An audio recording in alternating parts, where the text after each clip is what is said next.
So now we're going to talk about Akrura. Who wants to talk about Akrura? Do we have any gopis from Vrindavan here? They don't want to talk about Akrura. They thought that the name is very inappropriate for him because it means not cruel. And they could not imagine anyone more cruel who took Krishna away from them. No warning, just he came one evening and next morning he took Krishna. No discussion with them, no attempt to console them. We see later also that Akrura and Kritavarma, they incited Shatadhanva to kill Shatrajit, the father of Satyabhama. Good, someone's reading Krishna book. So it seems he wasn't very not cruel. It might have been that his general character was uncruel, but by a trick of history, the 2 times he was cruel got recorded. Sometimes we find that people who are very cruel and very nasty can be very affectionate to their children or to a dog or something like this. Can you think of an example of someone who's very cruel to some people and very affectionate to others? Hitler? Who is he affectionate to? Ever Braun, I guess. Animals. He liked animals. Dogs. Okay. Ravana? Who is he affectionate toward? His wife. How many wives did he have? I thought of one example. I think you've all heard the name of him. Not from Russia, from India. His name is Krishna.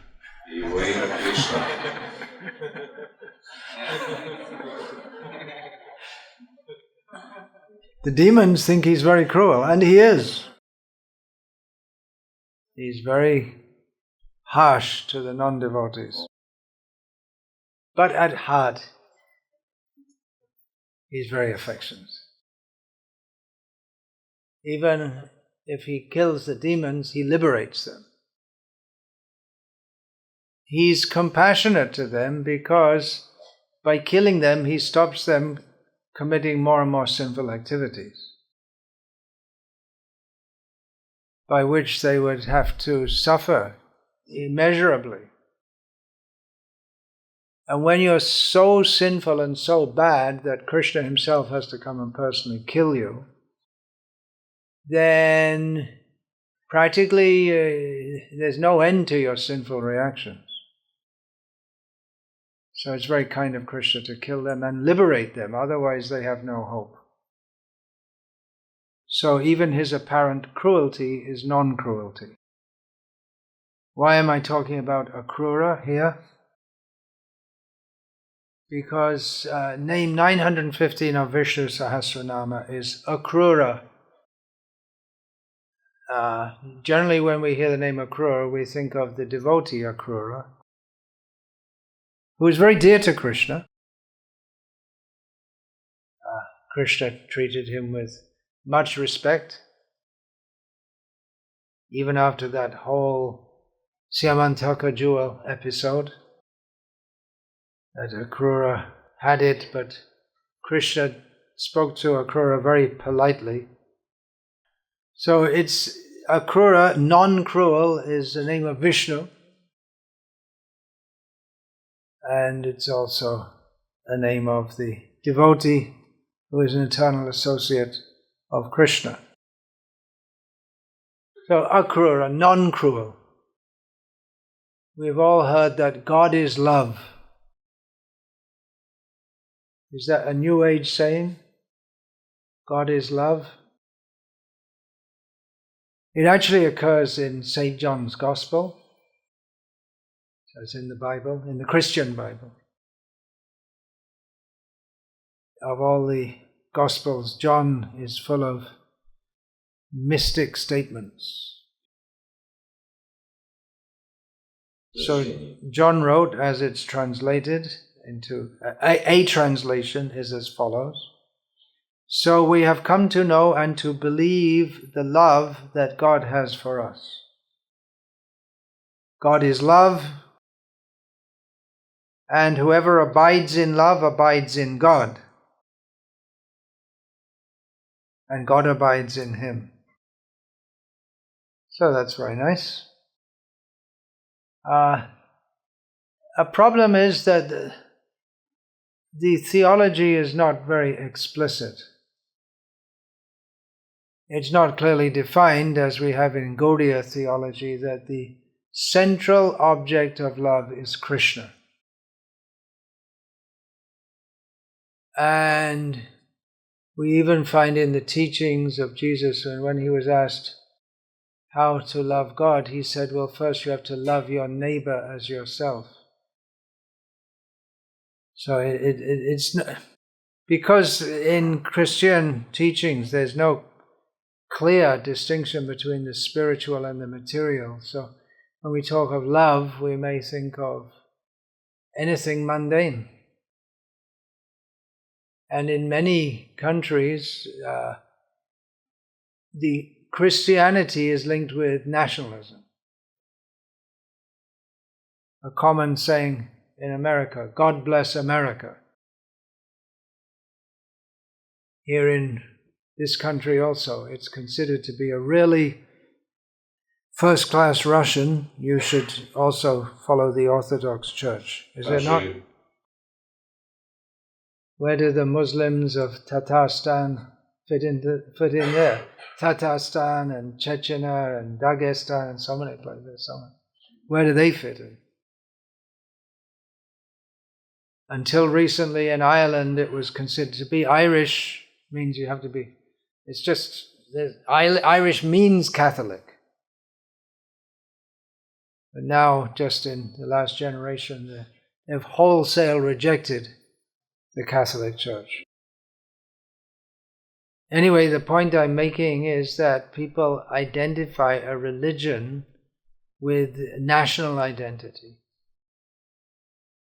But as we learn from Bhagavatam, this is animalism. Because the animals also feel, this is my territory. You see someone is walking his dog down the street and he goes past someone's house and the dog inside the house comes out and barks at the other dog. What are you doing here? Get out of my territory. Svadi kalatradeshu bhoma ijjadhi. My bhoma ijjadhi means the consciousness that my land is worshipable. Saeva gokara. He's just such a person is animalistic. So love, yes, God is love, but we have to understand that love is beyond the love that we have for anything material. Love for wife, or husband, or children, parents,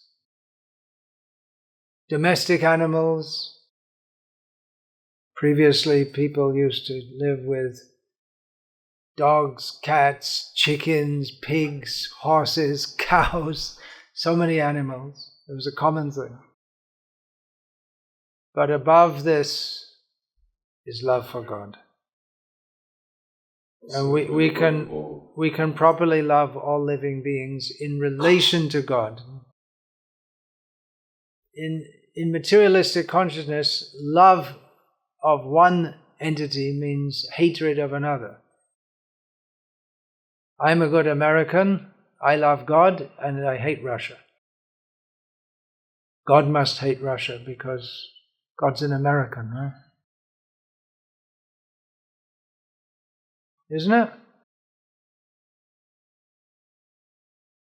Even we see the iconography of Jesus, he's always painted with white face, but probably he was more dark-skinned. He must be like us, because we're not like those dark-skinned, nasty people. God can't be dark-skinned.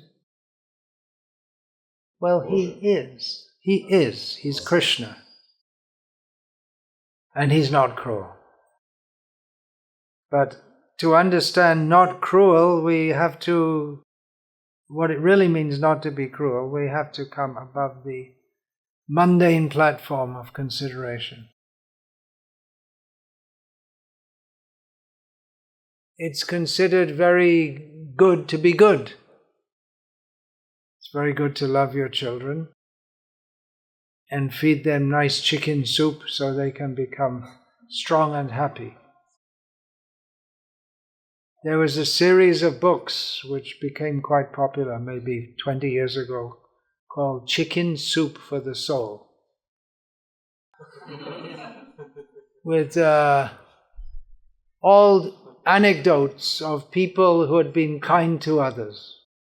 It's supposed to motivate us to be kind to others. So the idea is that, well, just like a mother is so kind to her children and gives them chicken soup, so you can have chicken soup bhav for everyone. But there's a problem about expressing your love by feeding your child with chicken soup. Actually, it's more than one problem. One problem is that you have to kill a chicken. No, you don't have to kill a chicken. You just go to the store and you buy in some plastic wrapped. Do you have that in Russia now? Yes, also plastic wrapped up. You don't kill anything. It's just you buy. It used to be, not so long ago, that if you want to eat a chicken, you have to kill it. I guess the older generation in Russia can remember. And no one thought anything of it. It's just you'd pat your child on the head and caress very nicely, and then chop the head of the chicken. And you don't see any dichotomy. So there's a problem. You're cruel to the chicken, and you're also feeding bad karma to your child. So to understand what it means to be cruel or not cruel, to love or to not be loving, we have to understand from the spiritual platform. Arjuna misunderstood when he wanted to be not cruel. But Krishna taught him that he could best be not cruel by fighting. This is understandable only from the platform of eternity. Otherwise, unless people actually come to the spiritual platform, then we're going to be cruel. And how cruel humans can be is almost inconceivable.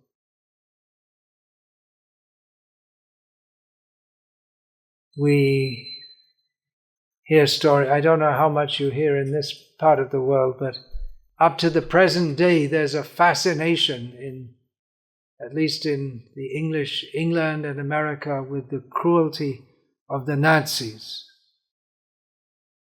Here also, doing things like making wallets out of human skin.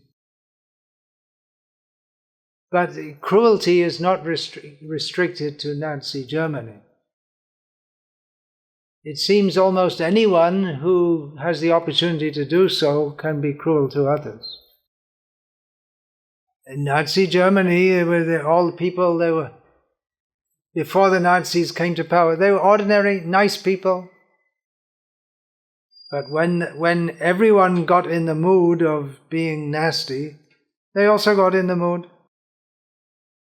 And there are so many reports coming of how Yeah, there was one. What's that called? Just part of American territory in Cuba, which is used for a prison. What's the name of that? Guatemala, something like that.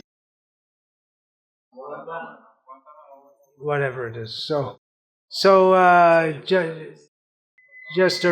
They brought people there. They brought people there without any charges, kept them there for years, tortured them, kept them there for years. In Iraq also there's one prison, Al-Ghraib, in which they systematically torturing the Iraqi prisoners, American troops. So that it's not only Germans or only Americans, that tendency is there. In the early 1970s at Stanford University, one of the most prestigious universities in America, there was an experiment conducted in the psychology course. And some students, they volunteered to participate in this. And they made an artificial prison. And it was supposed to be a 2-week experiment. And arbitrarily, some of the students were assigned to be prison guards, and some were assigned to be prisoners. After 5 days, they had to stop the experiment, because the prison guards were taking their roles so seriously. They were seriously mistreating their fellow students. So we all have the spark of cruelty within us. But Akrura, Vishnu, is totally devoid of the tendency to harm others. Still, one of his names, which came in Visnu-sahasranama earlier, is Danda, means he is punishment.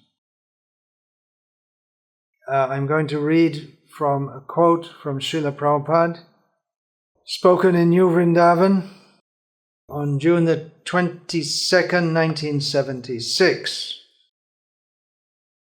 Srila Prabhupada said, Srila Prabhupada, if the number of sinful men are great, God immediately starts one war, and within a few years, all finished. Russia finished, America finished, everyone. That is the greatness of God. In this way, try to understand how God is great in every activity. In mercy, He's great, and cruelty, He's great. If He wants to show cruelty, He's the greatest cruel. No discrimination, all finished. Never mind, women, children, or cats, dogs, all finished. That is cruelty, the greatness of cruelty. Krishna came. He killed so many people, personally or via Bhima and Arjuna and others. If Krishna had not come, the world would have been more peaceful. So many Kshatriyas and others were killed. Krishna, he killed his enemies. But killing in retaliation seems primitive. Krishna could have called a peace conference with Jarasandha. There was no attempt at negotiation. He could have done some sanctions first. But no. Of course, Jarasandha attacked Krishna, so. But then Jarasandha's son-in-law had been killed by Krishna. Who was Jarasandha's son-in-law? Kamsa. At least someone's reading. His two daughters were married. One was called Prapti, and what was the name of the other one? Can't remember. So many were killed. I wonder if anyone ever made a count of how many were killed. How many killed at Kurukshetra? Jarasandha 17 times brought huge armies and they're all annihilated each time. The huge male population of Dwarka in the Moshala Lila, they're also killed by Krishna's arrangement, his own kinsmen. This is how Krishna, I'll read a verse in which Krishna describes himself. Samoham sarva bhuteshu name dveshosti na preha ye bhajanti tu mang bhaktya maite teshu chapyaham. I envy no one, nor am I partial to anyone. I am equal to all. But whoever renders service unto me in devotion is a friend, is in me, and I am also a friend to him. And elsewhere, prior to this, Krishna says, Ye yata mang prapadyante tang sathaiva bhajamyaham. I reciprocate with everyone in the way they approach me. So for those who are demons, who are envious, who are sinful, they get different treatment to those who are non-envious, saintly people, lovers of Krishna. Paritranaya sadhunam vinashaya cha dushkrit tam dharma samsthapanartaya sambhavami yuge yuge. Krishna says, I come in every age to uplift the sadhus, the saintly people, to destroy the envious rascal demons, and to re-establish the principles of religious life. So it's not that just once in a while Krishna loses his temper, but he specifically comes with the aim of killing demons. Premeditated. In the legal system, in law, if someone in a fit of anger kills someone, that's usually not considered to be as bad as someone who plots a murder and then cold-bloodedly executes it. So we have both instances in Krishna Lila. As a general principle, he comes to kill the demons. In the case of Balaram, he wasn't thinking of killing Rukmi. He himself had previously chastised Krishna for insulting Rukmi. But on a certain occasion, Balaram became so angry with Rukmi that all of a sudden, unpremeditatedly, he killed him.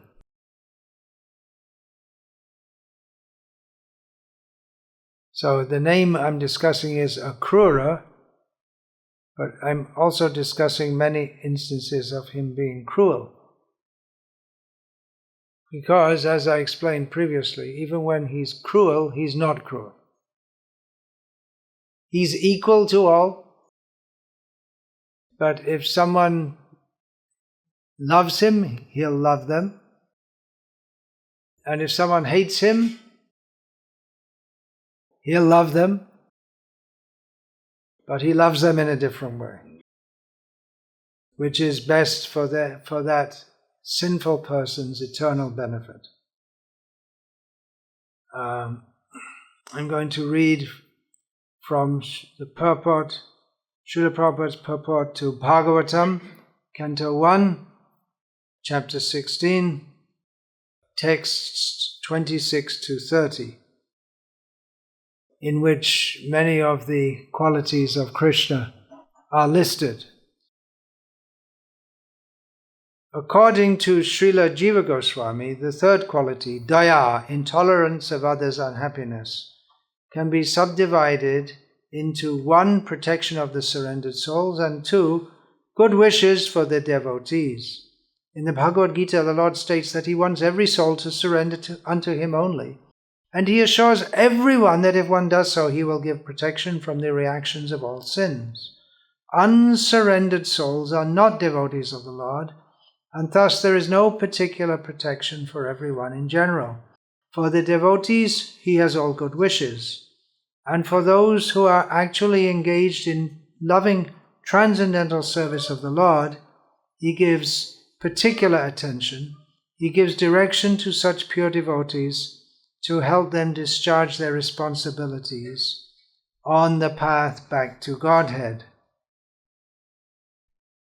So we can see that both names are there, Akrura, non-cruel, and also Danda, who punishes.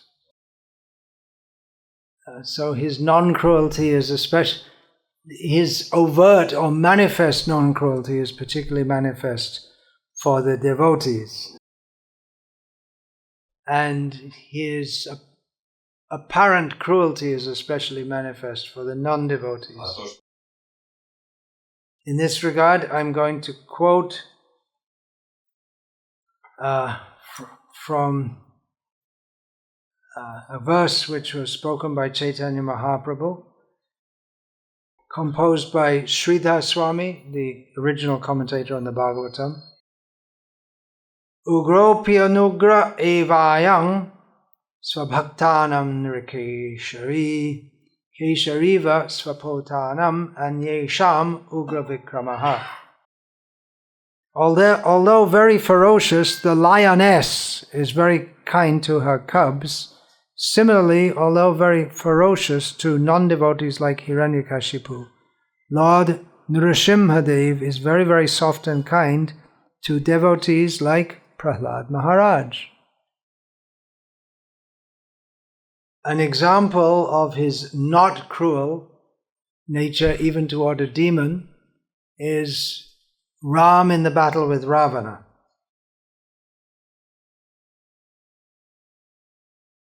That must have been the penultimate day of the battle, the one before the last. Ravana was pretty much smashed. Ram had completely overcome him and could have very easily finished Ravana off. It was toward the end of the day. Ram said to him, "You fought well today. Go home, rest, recuperate, come back refreshed tomorrow, and we'll continue the fight." Considering how sinful Ravana had been, that Ram just was so mild with him is astonishing. So, quoting Yeyata Mang Prapadyante Tangs Tataiva Bhajamayaham, I've said that Krishna is very sweet to the devotees and very cruel to the non-devotees. But one example of how he wasn't cruel to the very cruel Putana, to a very cruel person, is how he dealt with Putana. Putana. As Uddhava famously said, "Aho baki yang stanakala kutam jighangsaya paya yadapya sadvi lebhegatim dhatu chittang tatonyam kang vadayalung sharanang rajema." Alas, how shall I take shelter of one more merciful than he, Lord Krishna, who granted the position of mother to the she-demon Putana, although she was faithless and had prepared deadly poison to be sucked from her breast. Parashara Bhatta, commenting in the context of the Gajendra episode, says that first Bhagavan pulled the elephant out of the water and gave the crocodile the opportunity to let go of the foot of Gajendra. The crocodile could see the power of the Lord, could see him with his weapons. So Bhagavan gave him the chance to let go and go back to the water. But the crocodile tenaciously kept on holding onto the foot of Gajendra and Bhagavan had no choice but to kill him. But even when he killed him, he did one slice. With the Sudarshan Chakra, quick. He didn't torture him to death. Just like in some religious systems that they have the idea that you shouldn't eat blood, so they drain the blood. They hang the animal upside down and drain the blood out so that they can religiously eat meat. Shankaracharya, in his analysis of this name, he analyzes the mundane state of cruelty, that this mentality arises from a polluted mind of a person with unfulfilled desires. These two we find in Bhagavad Gita, kama, desire, and krodha, anger, they go together. Kamat krodho bijayate, from desire comes anger. Kama esha, krodha esha, rajoguna samudbhavaha. So the two go together. But Shankara says that as Bhagavan has no material desire, therefore material anger cannot arise and cruelty cannot arise in him. Another commentator, Radha Krishna Shastri, says that even when killing Hiranyakashipu, it was a kind of play. The very word lila means a kind of play or drama. Bhagavan was angry, there's no doubt. But in the back of his mind, he knew, actually, this is my eternal servant. And when Prahlad came in front of Nrsimhadev, automatically he cooled down and became very soft. Baladev Vidyabhushan, he, as in discussing the previous name, he gives the example of Durvasa. In the incident of Durvasa trying to put the Pandavas in trouble by coming with his whole group of disciples to eat, coming to the Pandavas in the forest when they had no means to feed him. So Krishna made an arrangement whereby this plot came undone, but he did not take any punitive action against Durvasa. Punitive. Punish. He didn't punish. Because Krishna is by nature forgiving, he is Akrura, not cruel. In Puranic history, one of the most famous cruel people is Kamsa. I'm going to quote from Kamsa's words as described in Srimad Bhagavatam. It's really ironic coming from Kamsa. A person who is too cruel is as good as dead even in this lifetime. No one likes a cruel person during his lifetime, and after his death people curse him. On account of his self-identification with the body, he must be degraded and pushed into the darkest region of hell. The name Akrura indicates that he's not just not cruel, that's a neutral or negative kind of position. But he's very kind, he's very considerate and compassionate. His heart is full of mercy and tenderness. And he's very sweet also. Many names indicate his kindness. For instance, Dayavan. Are familiar with that name? In Bhagavad Gita, Krishna, he speaks critically of the karmis, people who are just interested in performing sacrifices for going to the heavenly planets. But Krishna is kind to them also. I'm going to read from Srila Prabhupada's purport to Nectar of Instruction, verse 10. Those who act on the basis of Vedic knowledge perform sacrifices for the satisfaction of Lord Vishnu and to receive benedictions from him. In this way they are elevated to higher planetary systems. Such karmis are superior to the vikarmis, for they are faithful to the directions of the Vedas and are certainly dear to Krishna. And in his purport to Bhagavatam, Canto 3, Chapter 8, Text 21, Srila Prabhupada states that Vishnu is kind even to impersonalists. Srila Prabhupada states, Samadhi involves concentrating the mind upon the supreme cause of all, even if one is unaware of whether his actual nature is personal, impersonal, or localized. Concentration of the mind on the Supreme is certainly a form of devotional service. To cease from personal sense endeavors and to concentrate on the Supreme Cause is a sign of self-surrender, and when self-surrender is present, that is a sure sign of devotional service. Okay, I won't torture you anymore. I'll be not cruel and finish this talk.